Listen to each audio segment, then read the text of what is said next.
Kasi yung tono ko na yan, may tulin, may lakas pa rin siya. So sa mga nagre-racing, sa mga gustong tumulin pa yung motor nila, pwede yun. Pwedeng gawin to.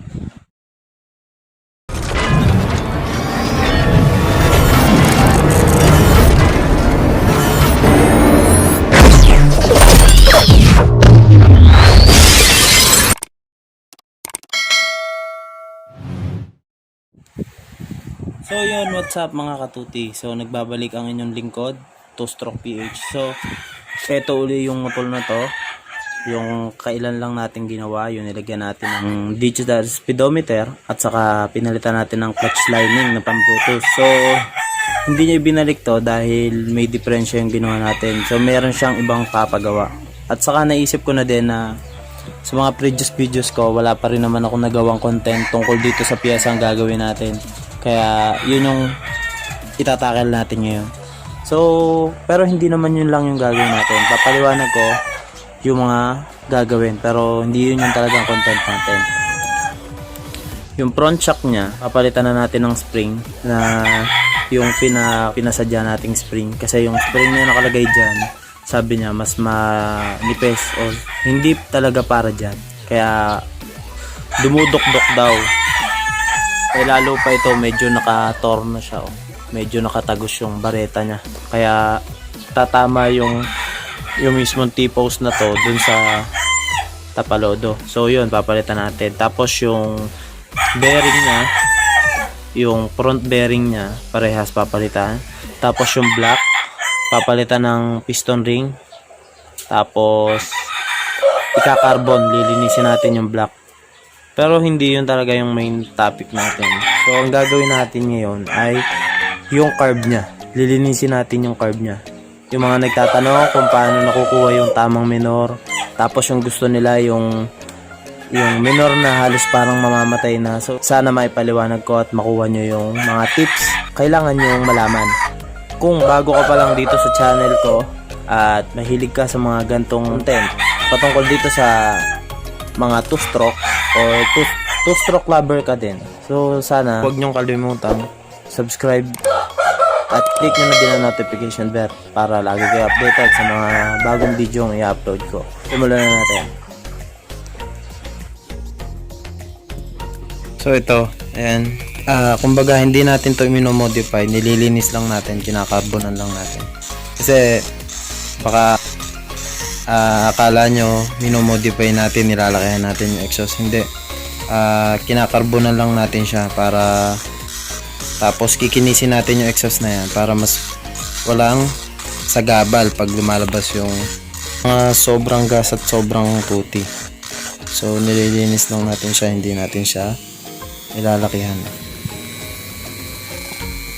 Kasi mga katuti, kung gusto nyo talagang minor nyo ng maganda, dapat malilinis yung mga bintana ng block nyo, yung intake, exhaust, saka yung post port, dapat nalilinis yun para maitono natin siya ng mas maganda.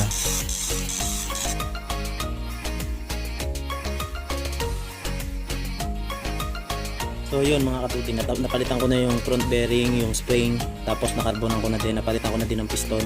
So yun yung isang kailangan gawin mga katuti para maging maganda yung minor ng motor nyo dito sa mga 2-stroke.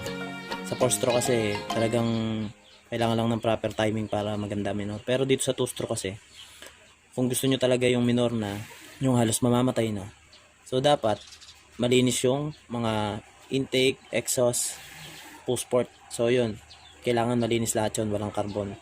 So yun, nalinis na natin siya ngayon. Yung main content o main topic natin, itong carburetor.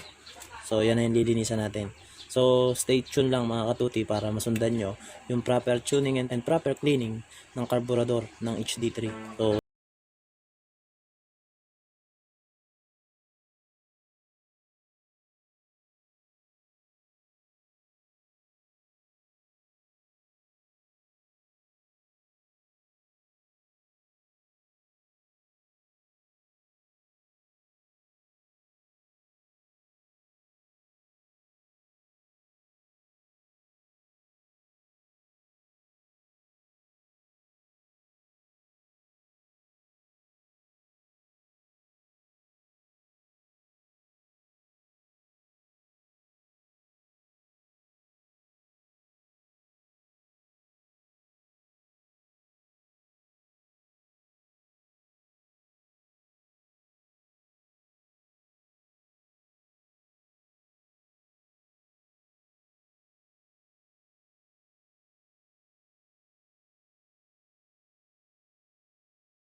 So yung jettings niyan stock lang. Ayan. So yung iba, ito lang yung lilinisin, bubuga-bugahan lang yan. Meron pang isang dapat natanggalin dyan. Itong atomizer o yung kinakabitan ng pinaka main jet natin. Ayan. Kailangan nyong itulak yan palabas. Para mas malinis nyo. Kasi may mga butas-butas din to sa loob na kailangan nyo linisin. Gagawin nyo lang, tatanggalin nyo yung washer nya, tapos ikakabit nyo uli yung pinaka main jet nya. Ayan. Tapos pukpukin nyo lang siya. Ayan. Tapos kung kaya nyo nang itulak ng kamay, ay ng hindi pinupukpok para hindi ma-damage, so tulak nyo lang. Ayan o. Nakikita nyo mga katuti, ayan o, dumi yan. O. Kaya na kailangan tanggalin kasi pag bumara yan dito, wala na. Wala na yung minor nyo. Kahit paano pihit nyo sa area nyo, wala kang nangyayari. Kaya yan, nililinis yan. So pinaka-importante din ang nililinis. Tapos floater. Tapos itong nut o tornilyo na to, yung pinaka nilalagyan ng valve. So yan, tatanggalin nyo din yan para mas malinis nyo ng mabuti. Gamit kayo ng T-wrench. Huwag kayong gagamit ng llave kasi baka ma-damage nyo pa yung mismong nilalagyan na ng floater natin. Ayan. So kailangan nyo lang pihitin. Gamit kayo ng 10mm na T-wrench. Yun yung pantatanggal nyo. Ayan. Yung mga dumi din yan. So kailangan linisin yan. Tapos yung load na yan, ayan. So hindi mag-focus. Ayan. Makita nyo? Dumi din yun. So kailangan talagang linisin. Tapos yung pilot jet nya, tanggalin natin. So ayan, kailangan lang natin ng mas maliit na flat screw para matanggal natin yung pilot jet. Ayan. May dumi din yan. So papakita ko sa inyo lahat ng technique natin para makuha yung magandang minor. Meron tayong carb cleaner dito. Ito yung pambabanlaw natin, pero gas muna yung panlinis natin. Pero kung wala naman kayong carb cleaner, gasolina pwede na yun. So yung mga butas-butas na yan, mahalaga na lilinisin nyo yan. Ayan. Kaya mahalaga talaga mga katuti na meron ka nito. Ayan. Yung maliit na brush na yan, sigurado matatanggal niya yung mga tumigas na dumi. Tapos itong pinakalagayan ng atomizer, yan, dapat linisin nyo din yan. So dahil masyadong malaking butas na yan, dodoblehin nyo.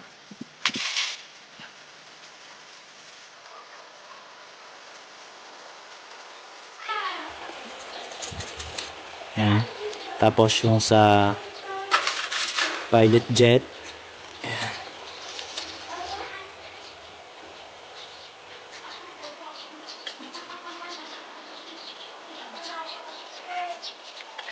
Ayan. Tapos itong air and fuel mixture, kailangan din tanggalin yan kasi meron ding mga tumitirang dumi yan. Pag tono na yan, lahat mga technique mamaya natin itatakel pagka nalinis na natin. So linisin muna natin lahat.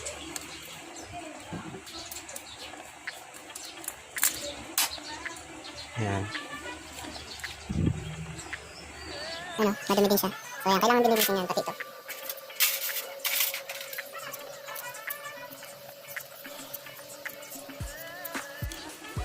So ito talaga kailangan mga katuti, lalo kung madumi yung tangke nyo, kailangan linisin talagang mabuti para sigurado tayong walang magiging bara dun sa ating mga butas-butas ng carb. Ayan.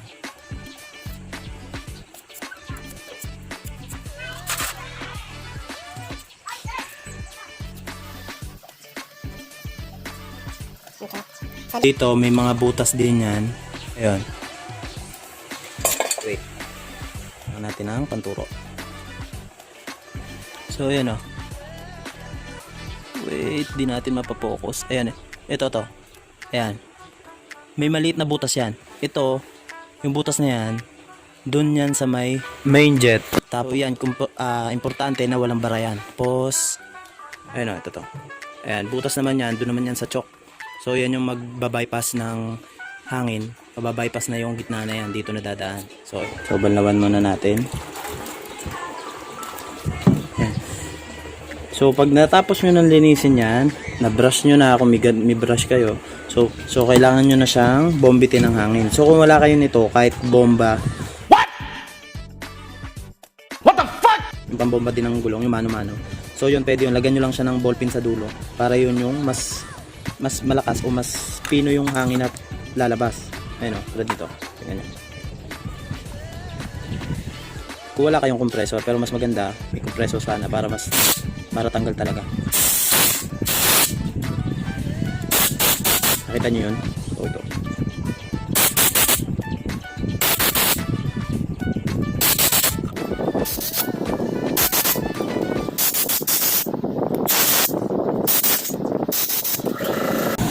Tapos yung butas dito, Yung sa butas ng pa-main jet yan eh. kailangan nyo ding siguraduhin, ayun, nakita nyo, ayun, yan, kailangan nyo siguraduhin na walang balas. Tapos itong bypass ng hangin ng choke, ayan, kailangan nyo yan. So mga katuti, pagkatapos nyo linisin, saan nyo ngayon siya babanlawan nitong carb cleaner. So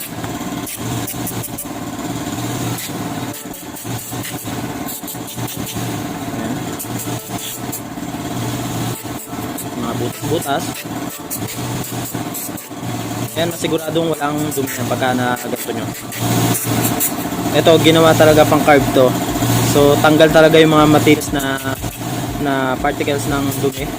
Ayan. So, tanggal talaga lahat yan.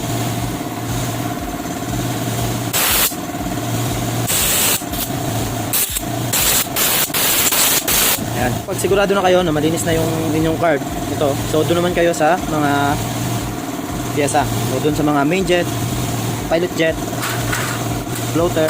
Ayan. So, kailangan din linisin lahat yan. So, tabi muna natin to.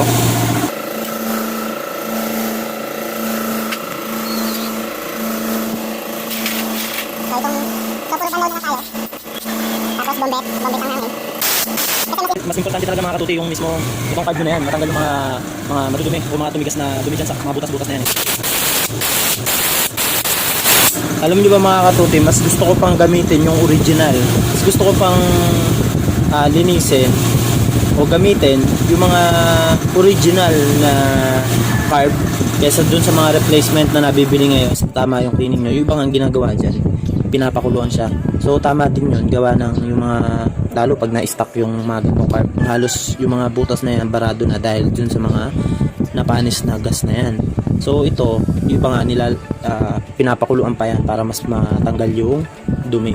Hindi ko advisable mga katuti na magpalit ka ng carb, pero na lang talaga kung yung carb nyo ay wala na talagang paraan para ma-revive pa. Kasi pagka nakita kong wala na din talaga, so i-advise ko na bumili na ng bago, kaya bumili na lang ng replacement na original. Gago! Replacement na original, second hand na original. Mga replacement kasi mga katuti, yung gantong floater plastic, naiimbakan niya ng gas, kaya isa pa yun sa nag-overflow. Pagka yan napuno ng gas, ay hindi niya maiaangat, hindi aangat to para maisara yung floater valve. Tapos finish. Tapos itong ano, ayan, kailangan din natin linisin mabuti yan. Tapos, buka tayo ng hangin. Tapos banlawan natin ang pipe din. Ayun, nakita nyo mga katuti. Ayan.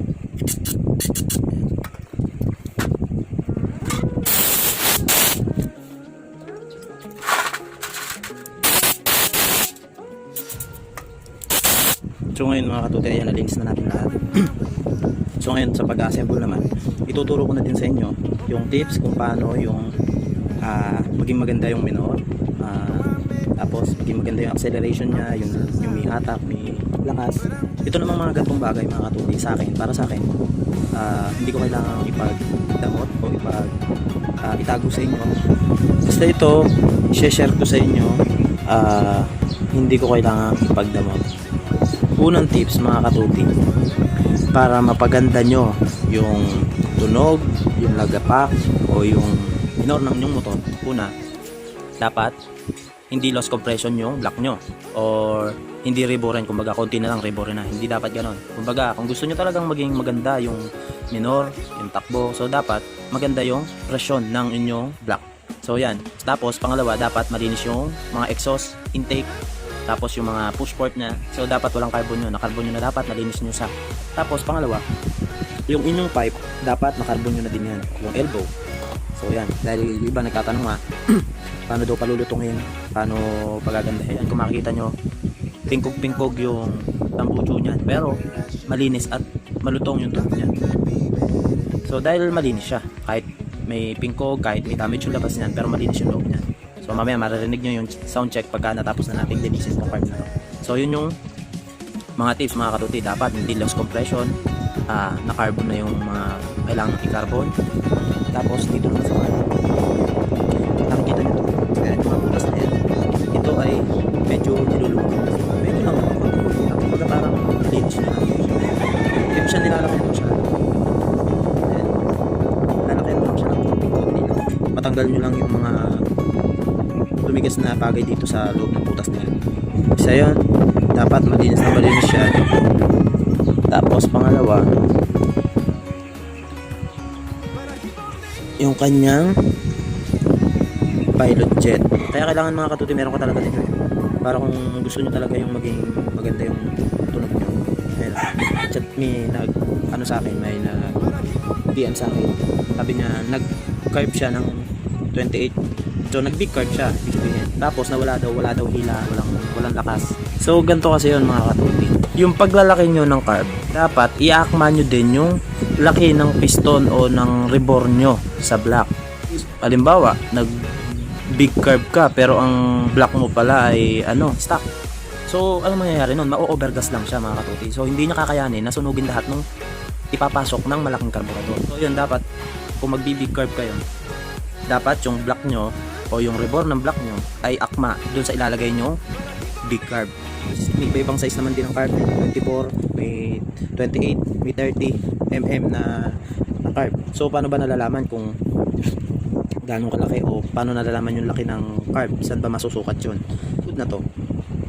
Diyan nyo malalaman kung meron kayong caliper. Diyan nyo susukatin kung anong size yung inyong carb. Yung iba, nilalakayan to ng bagay. Stock carb, pero nilalakayan nila ng bagay. Siguro yung mga nagre-racing, yung mga nagda-drag race, ginagawa yung lahat ng modification gagawin nila para magawa yung pinaka maitutuli ng gantong two stroke. So ito kasi stock carb, yung iba nga nilalakayan to. So dito lang din naman madedetermine kung gaano kalaki yung carb mo. Kung 28, kung 30, kung 24. So dyan makikita yon, dyan mo masusukat yun. Kung may caliper kayo, dyan mo masusukat yun mga katuti. Sana nasagot ko yung isang nag-comment o nag-PM sa akin na paano daw yung gagawin dahil nag-big carb siya, biglang nawala yung lakas ng motor. Yun mga katuti, dapat iaakma nyo yung carb na ilalagay nyo dun sa rebore ng inyong block. So yun, kung gusto nyo nang talagang ang minor ay bilhin natin yung gustong gusto ng lahat na dito at dito sa HD3 o kaya dyan sa Brutus. Kasi mga katuti, dito sa HD3 at saka sa Brutus, may pagkakaiba sila dyan sa block na yan eh. Doon lang sa exhaust ng HD3, malaki na ang pagkakaiba. Kasi yung exhaust nila, so sabi piston. So halimbawa yan. So ito block to, piston to ng Brutus. Ito, kung ito yung exhaust ng block ng HD3. Yung HD3 may bahagyang harang pa yan, hindi niya maitodo ng baba. Ayun, ganyan. Yung sa Brutus kasi na isasagad ng ganyan eh. Maliit man yung exhaust niya, pero yung piston niya na isasagad niya ng sagad na sagad. Kumbaga yung opening ng exhaust niya ay open na open. So yun mga katuti, ganun yun. Kaya yung iba, nagtataka sila kasi napakaganda ng minor ng Brutus. Kahit all stock lang siya. So doon mga katuti, doon lang sa exhaust, meron na silang pagkakaiba. Meron din technique naman dito sa HD3 para magawa yun. So ngayon, ito nga gagawin natin. So buuin natin.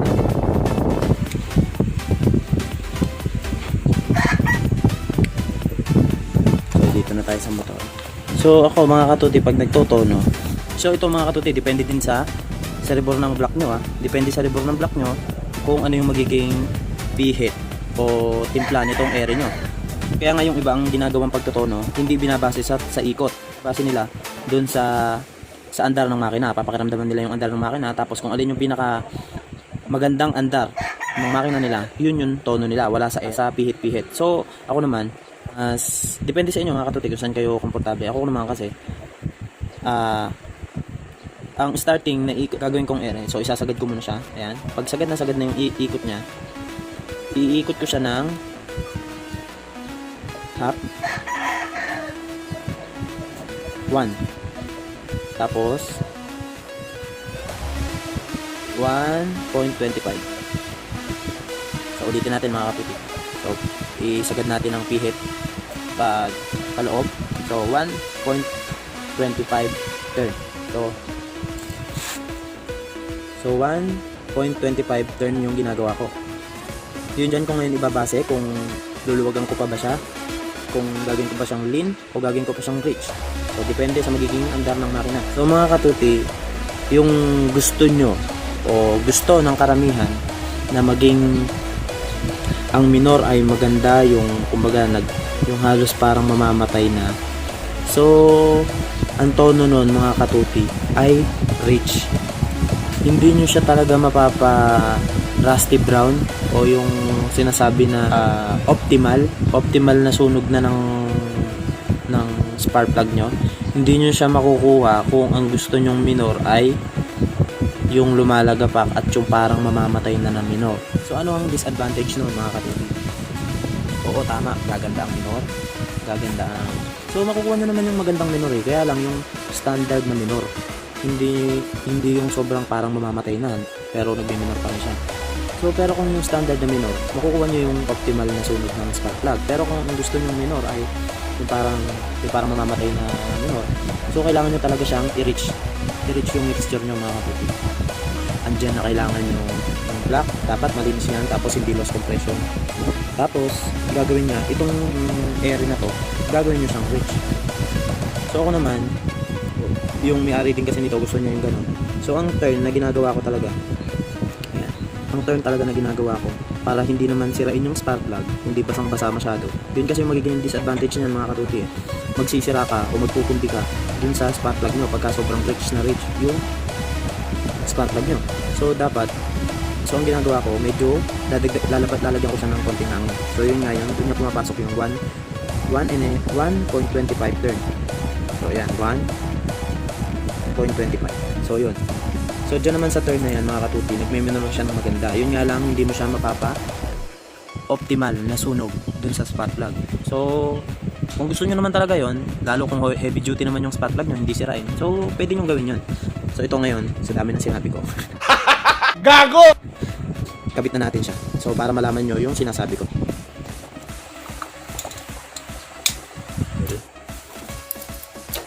Ayan. Tapos yung iba mga katuti, yung mga nagre-racing, yung iba ginagawa nito, tinatabasan to. So bakit nila tinatabasan? Para maging mas mahaba yung o mas malalim pa yung magiging throttle o yung pagpihit mo sa throttle mo. Kaya nila tinatabasan ito. So pagka naman hindi ka nagre-racing mga katuti, kung kumbaga service lang, pwede mo din naman gawin yun. Kaya lang nasa tamang tuning at tamang tono din yung gagawin nyo. Kasi baka maging rich masyado. So ayan, ito pwedeng tabasan to ng mga 1.5 mm. So naibili niya din pala sa akin nung may-ari nito na gusto niyang tabasan to. Kaya yun pala yung gagawin natin. So para mabaklas tong piston ng carb, so kailangan nyo tanggalin itong lock. Ayan. Ayan, kailangan nyo tanggalin yung lock na yan. Ayan, dapat tanggalin yung lock na yan. Tapos mahuhugot nyo na yung piston ng carb. So tanggalin nyo yung idle, yung lock. So ayan. So ayan, ito yung tatabasan natin ng 1.5. Dito natin siya tatabasan. So bago yun, para hindi kayo malito kung gusto nyo tabasan yan, lagyan nyo muna siya ng guide nyo. Lagyan nyo siya ng sulat. So ayan mga katutuyo, meron ng guide. So yan yung kailangan nyo ubusin.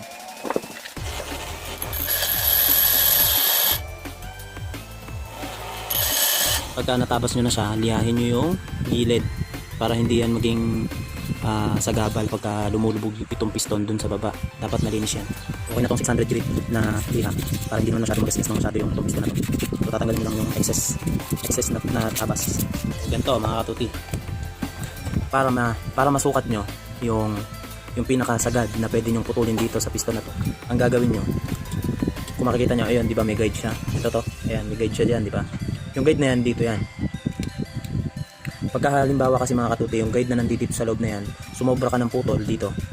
At paghatak ng piston, ay kumalang siya. Pagka hinila mo yung piston, sumagad siya, sumobra pa siya dun sa may guide, hindi siya babalik. So kakalang lang siyang ganun. So ang mangyayari dun, mag-wild siya. So kaya dapat, kung kanyang putulin to ng sagad, so dapat matansya nyo siya. So una, papasok nyo siya dyan. Ayan. Pag yan napipihit pang ganyan, ibig sabihin nakapatong yan sa guide. So dapat mahanap nyo yung guide. Ayan, lumubog na si guide. Oh, ibig sabihin hindi na siya napipihit. Yan yung sagad. Oh, diba? Hindi siya mag-over o hindi siya mag-wild pagka nakakagat pa din siya dun sa guide. So ito kasi request to nung may-ari nito. Kaya ginawa ko na din. So, ayan. Lagay nyo to. Tapos yung spring. Pinaka-takip. Ayan. Pag nailagay nyo na yan, lagay nyo na yung lock. Yung paglalagay din ng lock nito mga katuti, dapat nakapix yan, hindi nagagalaw para hindi pa bago-bago yung minor ng motor niya. So umaba na ng umaba yung kwentuhan natin.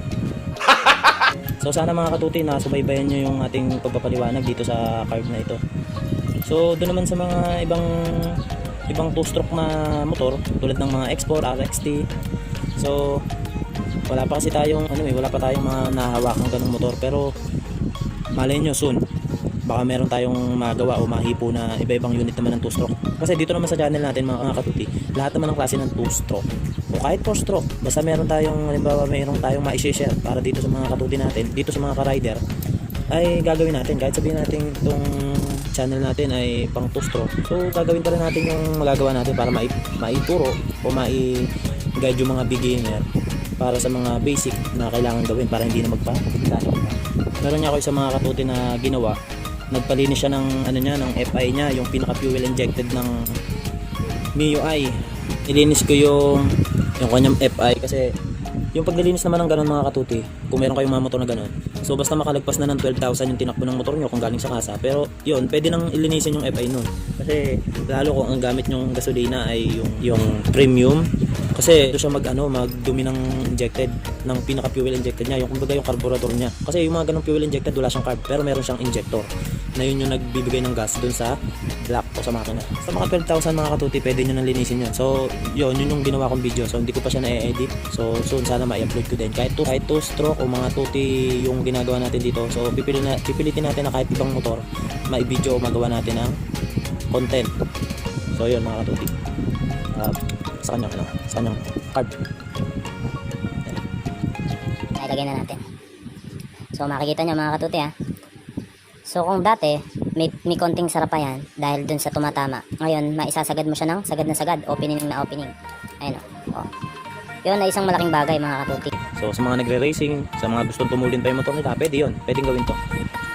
So lagyan na natin dito sa makina nila para ma-open na yung fuel hose. Okay. So sa natin dito na.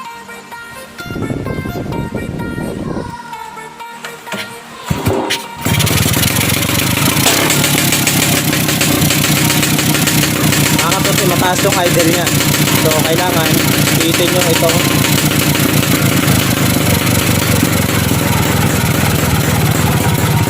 so yan, di ba nakita nyo piniit ko siya ng 1.5 turn.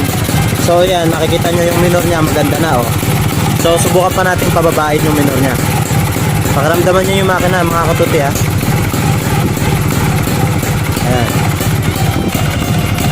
mababa na yan mga katuti. So ayan. So ayan, yun nga lang mamamatay siya. So ang kailangan natin gawin, so para hindi siya mamatay, pag halimbawa yung 0.5 ay ibabalik natin. Yan. Gagawin pa natin siyang 1 turn. So ayan, kumbaga ginawa pa natin siyang reach.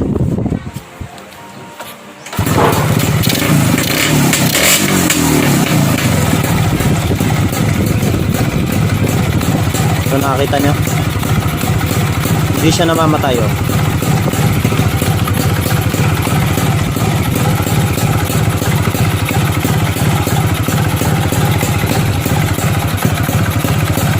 So, ginawa nating one turn, hindi siya namamatay. Kasi gagawin mo lang siyang reach para maging ganyan yung minor. Pero hindi din doon natatapos yun. Kailangan malinis yung block, hindi siya loss compression, malinis yung exhaust. So, yun yung mga kailangan gawin para maging ganyan yung minor niya, mga katuti. So, ngayon, uulitin ko ulit yung turn. Baka sabihin nyo, dinaya ko lang yun. Ang kagandahan kasi ng may ganyang RPM gauge, malalaman nyo yung RPM nyo. So, yan, pumapalo ng 1,100 RPM. So, pababain pa natin. So, tignan nyo yung RPM nya. Ayan. Naka-permis na siya ng 2,000. So, yun mga katuti, okay na yung ganong minor. So, pag kami ni revolution mo, kumbaga, yung pagpihit mo ng silinyador ay akma naman doon sa makina. Kumbaga, yan, okay na yan.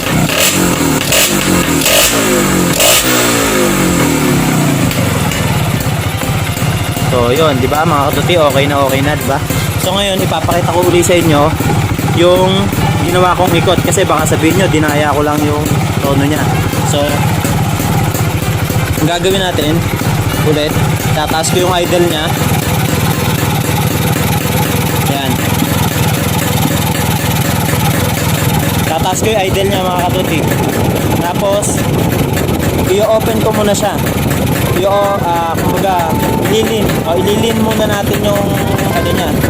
Yan. Yan, i-open natin. I-open natin, diba? So, ngayon ipapasok natin ang full turn.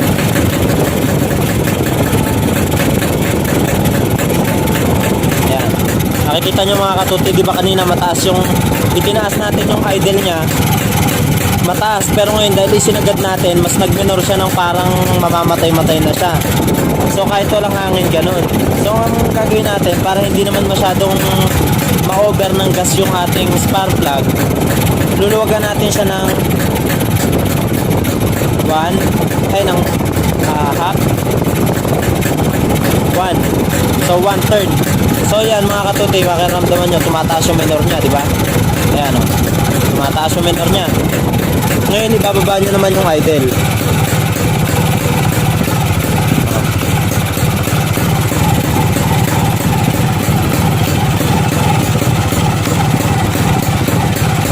Diba? Ngayon mga katuti, kung gusto nyo siyang halimbawa hindi maging ganyan yung minor, yung kumbaga sakto lang, so may advice ko yung one turn na ginawa ko, dagdagan nyo pa siya ng 0.25 half or 2. Yan yung ginagawa ko, kumbaga para yun yung gagawin kong anong tawag doon, yun yung gagawin kong basihan, o dyan ko gagawin yung pinaka starting na ikot sa 2/3. So pagka halimbawa ganyan, ayan, tumataas yung minor nya, di ba? So itatakbo ko ngayon, patatakbuhin ko siya ng tatakbo ko ng mga 5 minutes or 10 minutes, tapos papapahingay ko siya, plug reading ko naman. So, titignan ko kung basang-basa ba yung spark plug niya or tuyo-tuyo.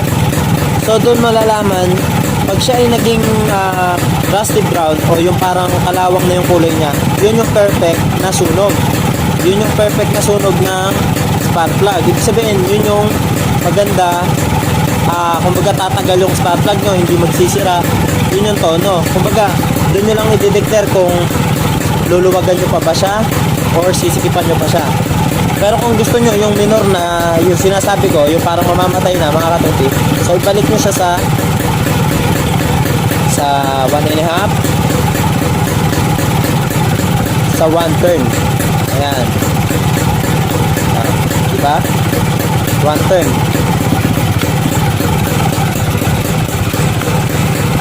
So ibababa ko ngayon yung idle nya.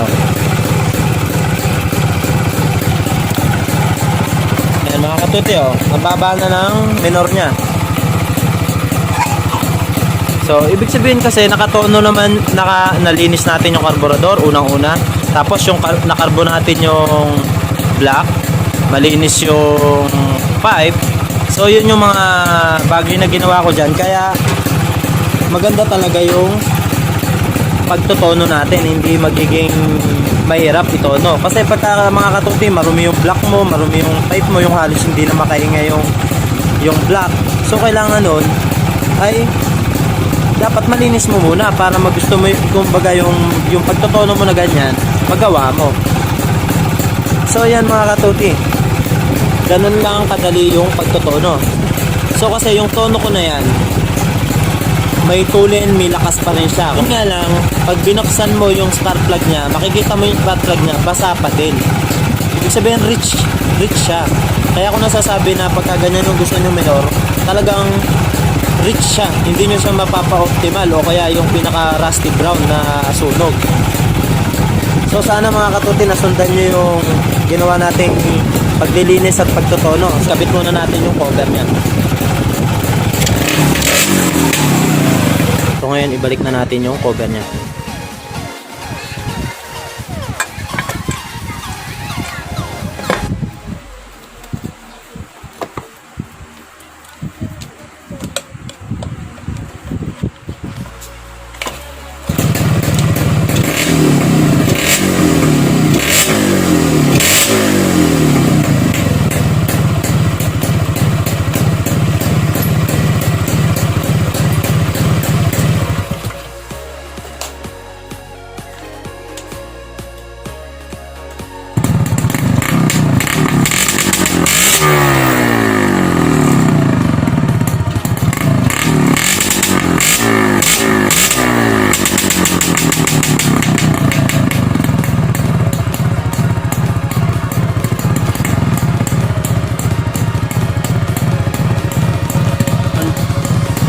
So isa pa pala mga katuti, syempre para mapalutong nyo ng ganyan dapat sa silencer. So gagawa tayo ng particular na video para makagawa ng silencer saka yung tamang paglilinis o para yung paglilinis ng pipe. So gagawin din natin ng video yan. So antay-antay na lang tayo mga katuti. Okay naman yung pagiging pagtotono natin. So ibababa pa natin yung idle.